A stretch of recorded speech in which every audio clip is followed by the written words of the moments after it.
Nuestras visiones de mundo, como lo señalan The Value Systems, son el conjunto de valores, creencias, hábitos y normas que conforman el marco de referencia para una colectividad de personas. Asimismo, la forma en que los seres humanos concebimos el mundo tiene un fuerte impacto en el accionar respecto a él, ya que esto se relaciona con los actos y las normas que nos regulan, de manera que las creencias y sus valores se manifiestan en conductas. El objetivo del presente video es dar cuenta cómo la visión del mundo influye en nuestro comportamiento y trato con la naturaleza. Para ello, en un primer momento, se expondrán cuáles son las implicaciones desde el pensamiento budista de la visión del mundo de interdependencia, origen dependiente o como el sánscrito lo llama, pratitya samutpada. En un segundo momento se hará un breve recorrido de la evolución de la visión del mundo en Occidente. Y finalmente se expondrá la idea de interdependencia desde un enfoque ecologista. Empecemos. Gran parte de la tradición occidental se basa en la idea de que el mundo y todos los fenómenos que habitan en él son el resultado de una sustancia primigenia que los creó y originó. Este pensamiento se ha divulgado hasta nuestros días a través del cristianismo, que ubica a Dios como el creador, del que todo y todos somos creaciones. No obstante, desde la antigüedad, el pensamiento budista se ha apartado de esa idea de primera causa, de la cual surgen todos los seres. Más bien considera que todos los fenómenos se originan de manera dependiente entre sí por relaciones de causa y efecto. Podemos señalar que el pratitya samutpada es una teoría para explicar la naturaleza y las relaciones del ser, el cambio constante, la existencia y realidad última. Por tanto, cualquier circunstancia, sea material o física, depende de su existencia y devenir de otras circunstancias preexistentes. Bajo estas circunstancias, no hay nada independiente, pues todo tiene un surgimiento dependiente, es decir, un condicionamiento causal. Sin embargo, es necesario explicar qué se entiende por condicionamiento, porque la dependencia no se basa meramente en cadenas de causa y efecto. El condicionamiento se da porque existe una correlación entre sucesos anteriores y los presentes. Entonces, los fenómenos se producen porque se dan unas condiciones específicas que tienen la potencialidad de originar unos fenómenos específicos. De la idea de origen dependiente surgen las siguientes implicaciones. La primera es que pratitya samutpada es un principio ontológico. Como se ha señalado, la tradición budista argumenta que la causalidad es la base de la ontología, no un Dios creador, ser universal o primera causa. Dentro de la línea causal no existe algo que sea primero y lo demás se derive. Todo fenómeno depende y está condicionado a un fenómeno antecedente, y este fenómeno causa efectos y dependencia de otros. Bajo este mismo argumento, y yéndose en contravía al concepto védico de ser universal, el pensamiento budista señala: Buda, a propósito o por deducción, reemplaza cualquier referencia a Dios por la dependencia causal. Dios no tiene lugar en una red inconsútil de contingencia natural, donde cada cosa contingente podría explicarse ad infinitum como el resultado causal de otra cosa contingente. Segunda implicación: el origen dependiente explica la naturaleza y la existencia de la vida. Bajo esta misma línea, el origen dependiente no solo se aplica para explicar la naturaleza y la existencia de la materia y todo lo que empíricamente es observable, también explica el origen de la vida. La naturaleza y la vida no deben su origen a un soplo divino, más bien responde o deben su existencia a que se han presentado condiciones adecuadas y específicas que derivaron a lo que hoy es árbol o animal. Hoy podemos entender un poco más esta idea. La ciencia nos ha mostrado cómo a partir de ciertos procesos físicos y químicos ejecutados en ciertos momentos climáticos y geográficos derivó en las primeras formas de vida, pero este origen no fue inmediato, azaroso ni espontáneo. Todo esto surgió en un proceso lento, con condiciones cerradas pero necesarias, y luego de miles de años de eventos, sucesos, estados y condiciones, se presentaron las circunstancias óptimas para que el día de hoy, yo, un ser vivo, esté grabando este video.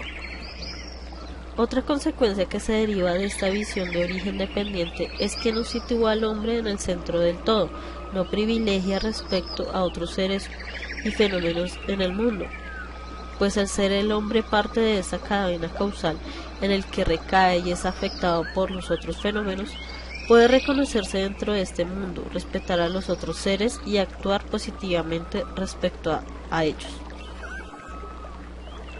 Tercera implicación. El origen dependiente describe cómo conocemos el mundo. El origen dependiente ofrece una perspectiva epistémica importante donde reconoce el cambio y movimiento como factores que configuran al mundo y por ende lo que conocemos del mundo. Esta visión da como consecuencia que esa búsqueda de estabilidad, de definiciones y conceptos cerrados de los fenómenos sea un método y forma de conocer errónea, pues como señala el origen dependiente, no hay nada estable sino un constante movimiento dentro de la causalidad. De este modo, la filosofía budista señala que el mediador llega a deconstruir lo aparente en la estabilidad de las cosas y a ver el mundo directamente como un proceso, un flujo. Como la búsqueda de conocimiento estática está en contravía del devenir del universo, el hombre crea estados escapatorios, ideas de refugios. Para esto lo único que trae es un constante sufrimiento y dolor, pues aferrarse a las ideas y conceptos estáticos solo son paliativos en la verdadera aceptación de nuestras vidas y formas de conocer. Solo somos un instante respecto a la inmensidad de sucesos del universo. Conocer esto no solo nos lleva a liberar del sufrimiento, nos da la posibilidad de vivir adecuadamente respecto al mundo. Cuarta implicación, el origen dependiente muestra cómo las acciones tienen implicaciones positivas o negativas en la vida. Finalmente, el origen dependiente plantea que las acciones tanto pequeñas como las grandes tienen implicaciones en el mundo, y estas implicaciones se relacionan causalmente respecto a la naturaleza de dichas acciones. En principio, esto atañe a cualquier tipo de acción sin ningún compromiso moral. Por ejemplo, si los seres humanos tuviéramos una dieta adecuada, con ingesta de vegetales, frutas y carbohidratos ideales para nuestra necesidad, seguramente nuestra salud física y mental sería óptima. Es decir, de un proceder adecuado, buena dieta, tengo un resultado placentero. Pero si por el contrario comemos desproporcionadamente, con ingesta alta en grasas y carbohidratos, seguramente sus efectos serán una salud física y mental pésima, y por ende una vida desagradable. El budismo oriental muestra que el mecanismo mediante el cual las acciones sanas y malsanas conllevan los correspondientes resultados placenteros y desagradables. Sin embargo, considero que este argumento va más allá. Pienso que se puede ver en el origen dependiente como una teoría ética, donde se establece que, si el hombre actúa adecuadamente, sus actos tendrán implicaciones moralmente placenteras o buenas, y por el contrario, si sus comportamientos son inadecuados, tendrán consecuencias moralmente displacenteras o malas. Esto lo seguiremos ahondando respecto a la evolución de visión del mundo y la idea de interdependencia desde la ecología. La creencia y la percepción que tenemos del mundo ha variado a lo largo de la historia de la humanidad. Una de las visiones más antiguas se basaba sobre todo en aquel desconocimiento, miedo y respeto hacia los fenómenos naturales. Incluso se llegó a venerar como seres espirituales. Ese contacto con la naturaleza se establecía bajo una relación de subordinación, pues nosotros dependíamos exclusivamente de esos recursos que la naturaleza nos otorgaba, como el agua, el alimento, el fuego y el refugio. En ese entonces la relación con naturaleza y hombre era de respeto y reverencia. Más adelante, a partir de un nuevo sistema de creencias religiosas, sobre todo desde la llegada del monoteísmo, se desplazó la imagen y la idea de la naturaleza como algo importante y predominante y se colocó sobre todo al ser humano en ese lugar, es decir, aquí nació el antropocentrismo, a distinción del el naturocentrismo que anteriormente se podría denominar. Ahora bien, la idea de ese antropocentrismo se basa sobre todo en las culturas occidentales, donde ubica al ser humano como el protagonista principal de toda esa creación. Desde un enfoque religioso politeísta, como surgía en Grecia y Roma, también hubo una minimización de la naturaleza y su valor. En este momento se enfocaba la adoración sobre todo a dioses que tenían formas de humano. La ciencia y el interés epistémico se desplazó no en conocer la naturaleza física de los fenómenos naturales, sino sobre todo en comprender la naturaleza de las capacidades humanas. Sin embargo, tres sucesos fundamentales fueron importantes en la transición del antropocentrismo radical hacia una visión de mundo menos sesgada desde la perspectiva de que los seres humanos somos la especie dominante. El primer suceso se debe a Nicolás Copérnico en 1543, donde se demostró que la Tierra no era el centro del universo. Entonces el sistema geocéntrico pasó a ser un sistema heliocéntrico. El segundo suceso importante fue cuando en 1871 Charles Darwin postula su teoría de la evolución de las especies, donde demuestra que la especie humana tiene descendencia. En este sentido, coloca al hombre no como un ser cuasi divino, sino que está intrínsecamente relacionado con ciertos procesos y fenómenos naturales. El tercer momento surge en el siglo XX, alrededor de los años 70. En este momento es evidente que hay un daño a la naturaleza causado por esta visión de mundo, donde impera que la naturaleza y sus recursos son materia prima para la creación de productos de beneficio y consumo humano. Esto se centra sobre todo en el modelo económico y social que es el capitalismo.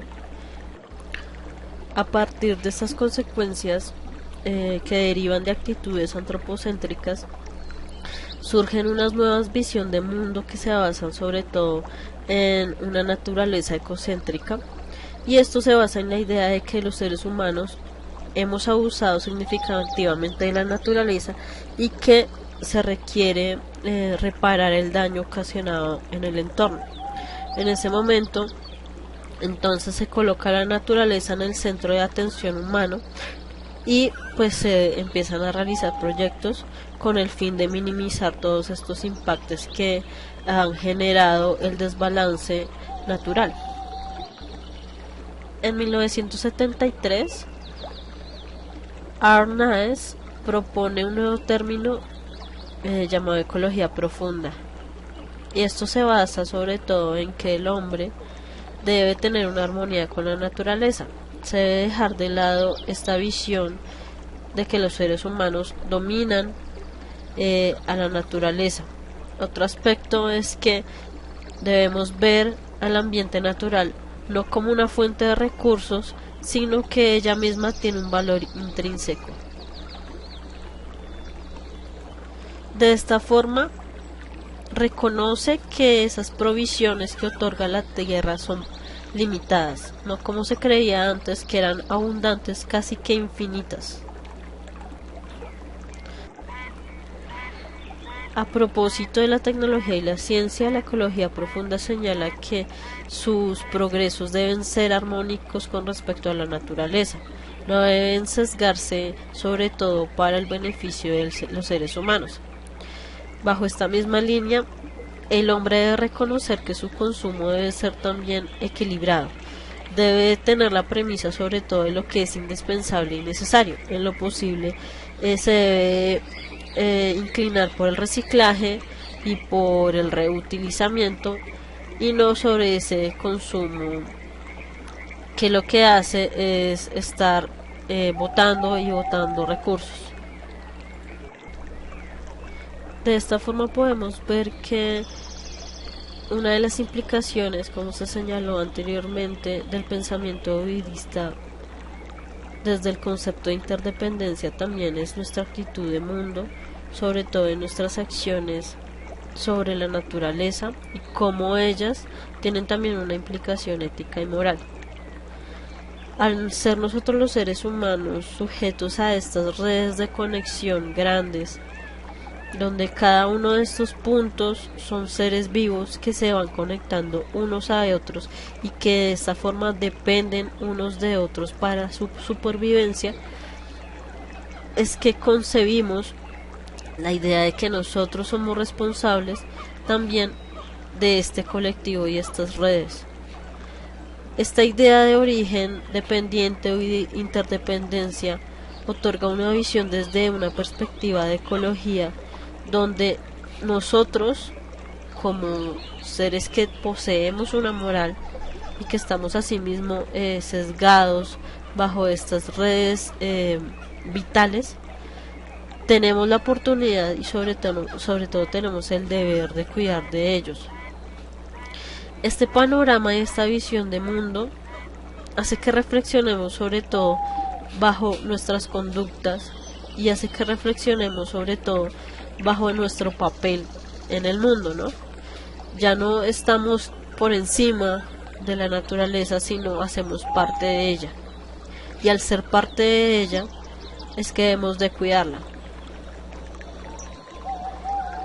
Es así que nuestra creencia de que los seres humanos hacemos parte de esta red de conexiones vitales hace que nuestra conducta también sea relacional, sea equilibrada y sea armónica.